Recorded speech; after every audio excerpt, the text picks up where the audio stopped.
Welcome back, guys, to another beer review. You're watching All the Beer No Idea. I'm Baz. As I say, we're back with another beer review, and what we are going to be going to shortly is over there in the blade we have Brixton Reliance Pale Ale coming in at 4.2%.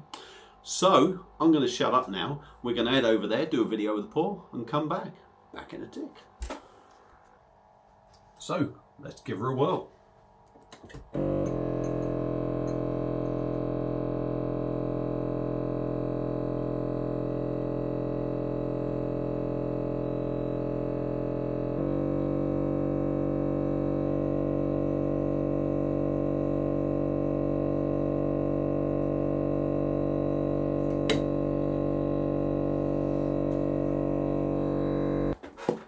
So, like I say, we've got, I've forgotten it, was it Brixton?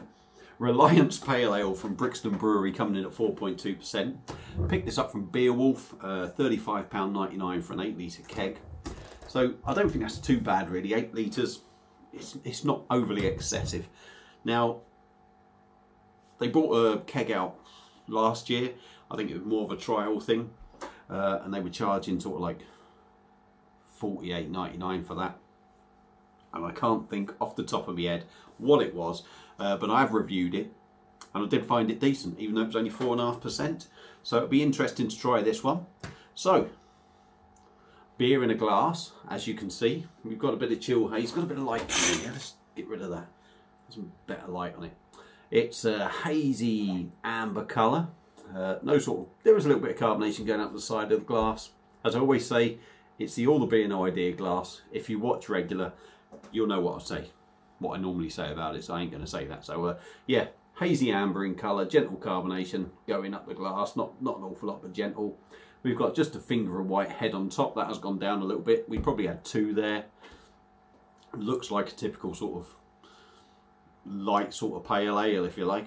So let's dive in on the nose, see what we get. I know it's had a couple of mixed opinions on this. I think some people like it, some people aren't keen on it.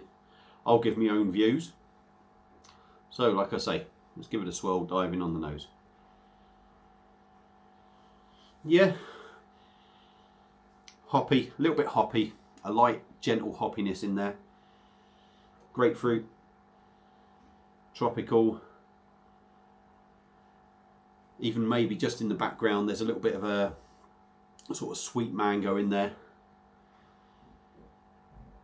Yeah, it's a juicy little fruity number, and it smells all right. You know, nothing offensive in there, nothing sort of wows you. Smells like typical sort of light pale ale. So, without further ado, let's dive in. Cheers, everyone.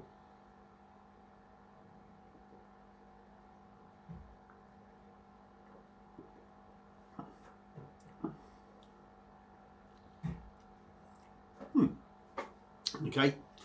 Body on the beer, I noticed. Although 4.2% is still quite light, it does have a bit of body to it, which is quite nice to see, because sometimes they can come across a little bit wishy-washy.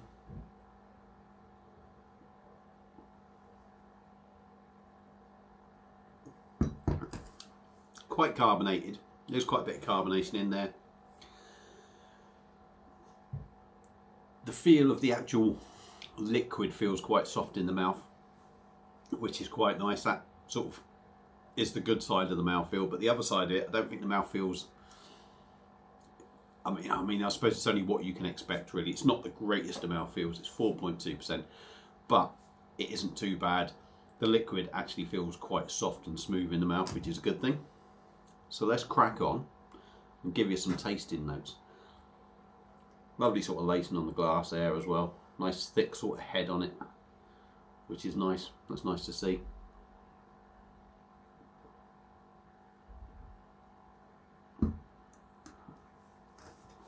Yeah, a typical sort of pale ale, really. You get that tropical aroma. Again, very much what you get on the nose is pretty much what you get on the taste. Tropical aroma. The grapefruit is a prominent flavour in there. And again, for me, that mango sort of taste is sort of, you've probably got the grapefruit, which is the big end of the aroma. Tropical sort of thing is in the middle. But then that other individual flavour is the mango that comes through. On the back end,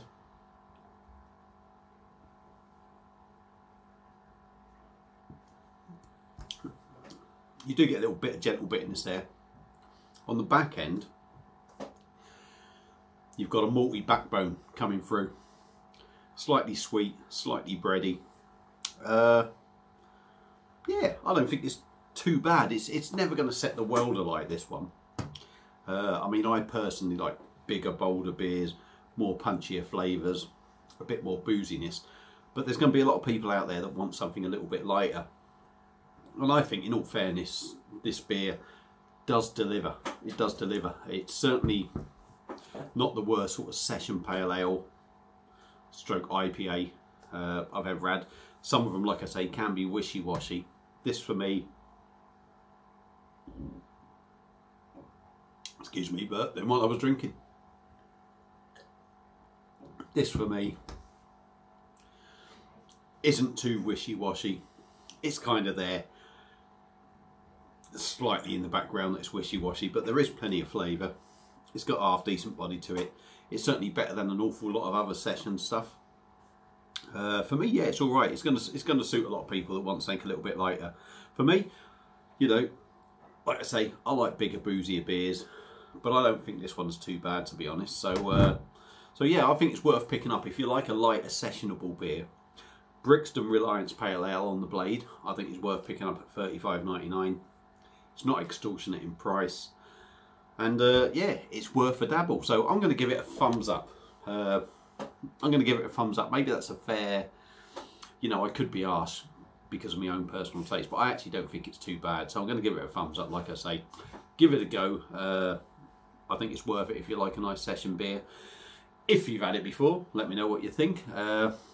Feel free to comment, feel free to subscribe. That's it for this beer review. I'm going to shut up talking now, and I'm going to leave you all in peace because I've got my dinner ready soon. Nice big pork dinner. I'm going to leave you in peace anyway, like I say, and I'll see you again on another beer review. Cheers.